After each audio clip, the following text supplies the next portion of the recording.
అండి. ఎట్లా ఉంది మేడం సినిమా? బాగుందండి. హీరో ఎట్లా ఉంది సార్? ఫైట్లు అవి ఎట్లా ఉన్నాయి? చాలా బాగున్నాయండి. బట్ ఏమంటే మేము ఇంకా కామెడీ కొంచెం ఎక్స్పెక్ట్ చేసాము, కామెడీ కొంచెం తగ్గింది అనుకుంటున్నాము.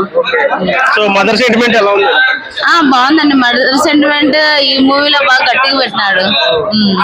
విజయశాంతి గారు చాలా రోజుల తర్వాత మళ్ళీ వచ్చారు కదా, ఎట్లా అనిపిస్తుంది?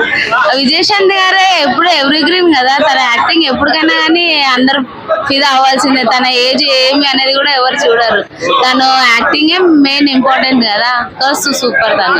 సో పాత విజయశాంతి ఈ సినిమాలో కనిపించారా మీకు? కనిపించారంటే లాస్ట్ టైం మహేష్ బాబుతో తీశారు కదా, దాంతో పోల్చుకుంటే దీనికి ఇంకా బెటర్ గా చేశారు. కళ్యాణ్ రామ్ గారికి మళ్ళీ ఇంకో హిట్ పడింది అంటారా? పడినట్టే అండి. Okay madam, thank you. ఎట్లా ఉంది నా సినిమా? సన్ ఆఫ్ అనేటువంటి ఒక టైటిల్ ఉంది తెలుసా? ఇంతకుముందు సన్ ఆఫ్ వచ్చింది, అది ఇది కూడా super hit. And there is no more questions here.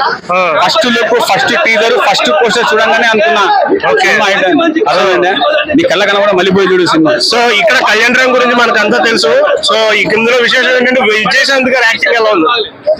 అప్పుడు నేను వైజయంతి ఐపీఎస్ నేను చూసాను నాకు తెలియదు, కానీ ఇప్పుడు ఐపీఎస్ చూస్తాను, సూపర్ గా చూసాను. ఓకే, దీని తర్వాత ఆ ఐపీఎస్ ని చూస్తాను, అర్థమైంది, టాలీ చేస్తాను. సో ఇప్పటికి ఏమన్నా తేడా ఉందా? సేమ్ అదే ఉందా? ఏం మారలేదు, అదే మరే ఫిగర్, అదే అందాము, అదే.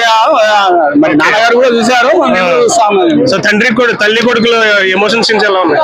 అదే చెప్పాను కదా, సన్ ఆఫ్ అనేటువంటి ఆ ఎమోషన్ ఒక్క చాలా మూవీకి అర్థమైంది. Okay, no more questions. చిన్న బ్లాక్ బస్టర్ తర్వాత మళ్ళీ బింబిసార్ అని అర్థమైంది. Okay, okay bro, thank you.